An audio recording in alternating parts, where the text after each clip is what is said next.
we're on to our next speaker, and I'm really excited to introduce Felicity. So Felicity has a degree in international business and Spanish. And that's relevant because as a coach, she's a multilingual coach who actually speaks 3 languages, English, Spanish, and French. In addition to that, she's the founder of FRSH Coaching. And she's a mode trainer as well as a mental health first aider. And she's come to talk to us about overcoming anxiety and living the life you want, or living the life she wants. Now, the story behind this is essentially, or I should say a synopsis, is Felicity explains how growing up and living in several places impacted her sense of identity. And, you know, she got to a place where she really realized from as early as she could remember, she had lived her life anxiously. You know, anxiety had been all over her life. And the message of the talk is essentially to share with everyone, you don't have to go through that journey to come out the other side, but you can begin to live the life you want now. So, with a loud round of applause, let's please welcome Felicity to the stage. Welcome. Thank you. Thank you very much, everybody, and thank you for that introduction. Oh, okay. Oh, no, it's just the other way round. Sorry. Okay, no worries. Okay, so I'm very excited to be here with you all today. In all honesty, a little bit anxious too, which is good, because of what I want to talk about. So I don't know if you've ever had this experience where you're driving home, you're on a route that you've done hundreds of times, and then you get home and you think, I'm completely unaware of the route that I've just done. I've ended up at home and I have no idea how I've got here. That's kind of what it felt like for the first 23 years of my life living with anxiety. I got diagnosed with anxiety and depression when I was 23, which came as a massive shock to me, even though I always knew that something wasn't quite right, I suppose is the best way that I could put it. But I just had absolutely no idea what that was. So as Sean mentioned this morning, anxiety can come up in so many different ways, as same with all mental illnesses. And because it was how I was living my life, it was quite hard to discern what was anxiety and what was me. So I've kind of managed to put together a couple of lists of symptoms and the impact that it's had on my life. So realistically, I really had no idea who I was. I had even less of an idea of what I wanted. Even just the thought of someone saying to me, what is it that you want in life, would just send me in a complete spiral and just basically end up crying. Because anxiety had impacted every single area of my life, from my relationships with myself, with other people, my career, my university degrees, my hobbies, my health. So I've managed to come up with a list of physical symptoms, because anxiety, even though it is a mental health illness, does have an impact on your body. The first one was fatigue. Everything felt like a really, really big challenge. From just going out to see my friends to studying, I was just constantly tired, because it's really draining to be living in that state all the time. My memory was a massive thing that was impacted because of the way that our brains are wired. Our memory is something that is really impacted by anxiety and other mental health illnesses. So I have massive chunks of my life that I don't remember. So for the people that have come up to me today and said, hi, so lovely to see you, I remember your faces, but if I've forgotten your name, that's maybe why. I also suffered quite badly from insomnia, because I would get in bed in the evening and it would be the first time that I was alone with my brain in the day, and I would just start running at 1,000,000 miles an hour. So I just wouldn't sleep. And I suppose the strongest physical symptoms was panic attacks. So I had my first panic attack when I was 9 years old. I was in my school playground just having a lovely time, and then suddenly just started to feel like something wasn't quite right. I started hyperventilating, went to hide in the classroom. Eventually, I couldn't move my arms or my legs. My hands completely seized up. My lips went blue and vanished, and then I eventually got carried out of the school by my headmaster, which, as you can imagine, as a 9-year-old, was a really fun experience. Luckily, I don't have panic attacks anymore. I had my last one when I was 21. So in terms of mental symptoms, the best way that I could describe it is that I really never felt like I was present in the moment. I was always either worrying about the future, from many things like what I would have to dinner to how on earth I was going to retire, or what I was going to do in between. Or I was ruminating on the past. So it could have been really small things or massive things, from a message that someone had sent me 6 months ago that I hadn't answered and still felt really bad about it, or why I decided to move countries and leave everything that I knew. I was basically living in a constant state of fight or flight, if any of you have ever experienced that. In terms of my emotions, I felt a lot of guilt because I, from the outside, had a really lovely life. I had an amazing family, lovely friends. I had opportunities. I had everything that I thought anyone could possibly ever want. But I still didn't feel right. So I felt a hell of a lot of guilt about that. I felt hopelessness and just genuinely really confused. I also think that anxiety led to other illnesses for me. So there's quite a big link between mental health illnesses and IBS, so which can also lead to malnutrition. So lots of anemia, which doesn't help with the fatigue. So it's quite a big spiral there. And obviously there were episodes of my life where I had quite bad depression. The first one when I was 15. So throughout the course of my life, I developed some coping mechanisms so that I could keep going and do all the things that I thought everyone did in life. When I was a teenager, they weren't necessarily very positive coping mechanisms. I experimented with drugs and alcohol and smoking. Even though we didn't say it this morning, I do still smoke to this day, but it's the only one that stuck, which is good for me. When I was about 18, I discovered personal development and therapies, even though I'd been going to different sorts of therapies throughout all of my life. I had also tried pretty much every alternative therapy that you can imagine, and nothing ever worked, from Chinese medicine to energy healing to hypnotherapy. And they all did teach me something, but they never really enabled me to go to the root of the problem. So that all led to me being 23, living in London, working at a massive company during the pandemic when everyone was losing their jobs. And I felt like I had been given this amazing opportunity, which just didn't feel right.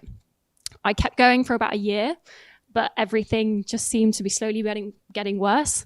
That's also the point where I met Tony and got some free coaching, which was the first point, I suppose, that set me on this path, and started doing different series of CBT sessions.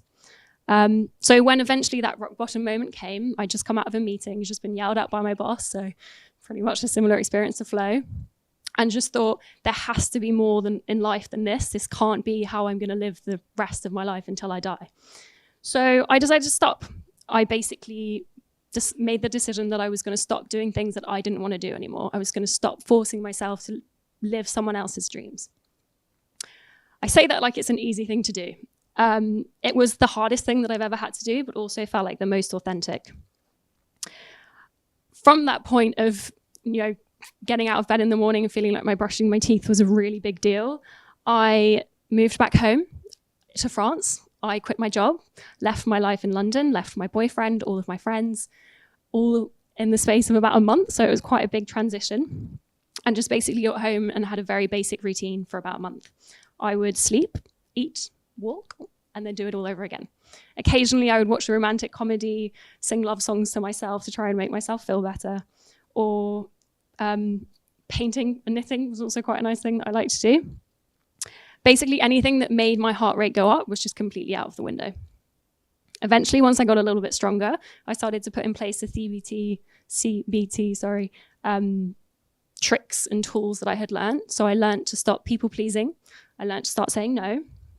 I got a slightly more sophisticated routine. So I would go on walks every single day for half an hour, and I would do exercises to try and bring myself back to the environment that I was in my body. Notably the 5, 4, 3, 2, 1 exercise and a gratitude exercise. So I would just walk around.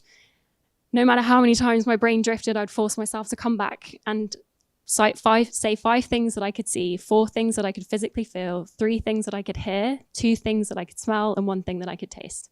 And then for the rest of the walk, I would just list things that I was grateful for. Some days it was really easy, and others it wasn't. But the main thing that CBT taught me was to be comfortable with my anxiety.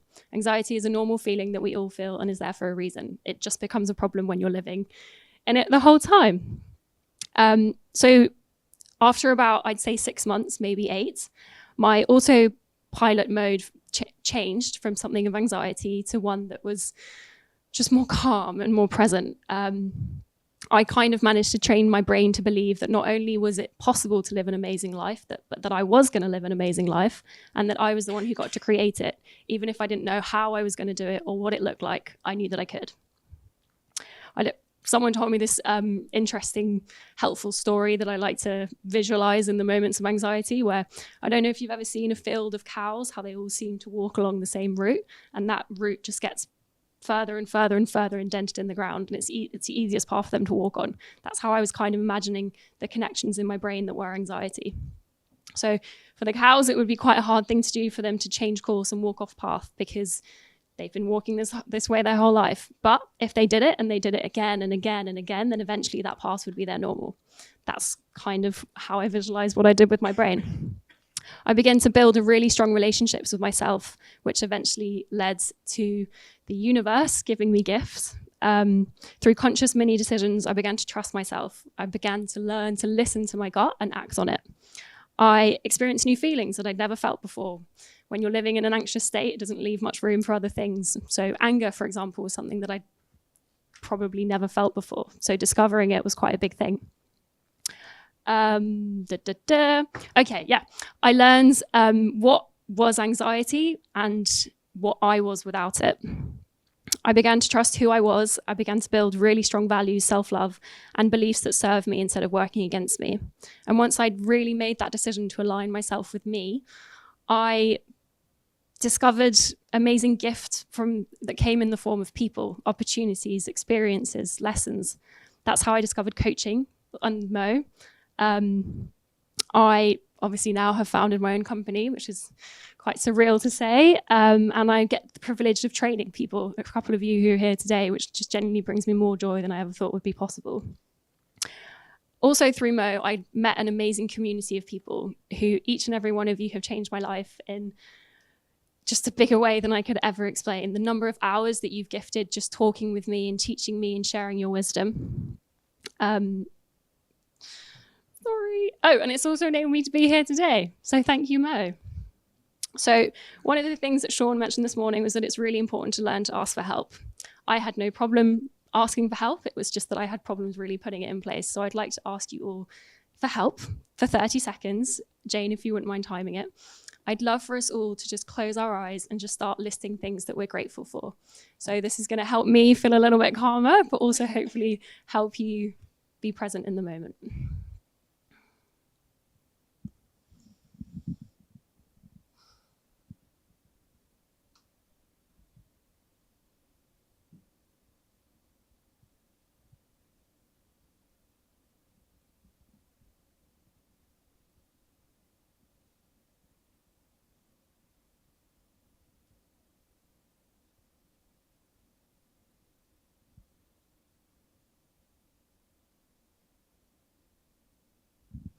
Thank you, everyone. Welcome back.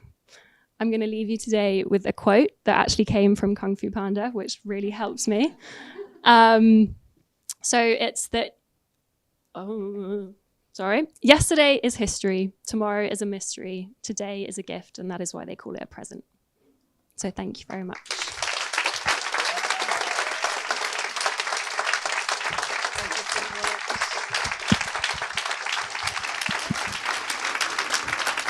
Thank you so much, Felicity. I had the privilege of actually hearing your story when I interviewed you quite a few months ago now. So actually just hearing those key points almost expanded, I suppose, was really lovely. And yeah, to hear a little bit more of the kind of the journey of how it changed and how, you know, sometimes things get in the way of what we want, and it's okay to take a moment and to stop and to reflect and then carry on.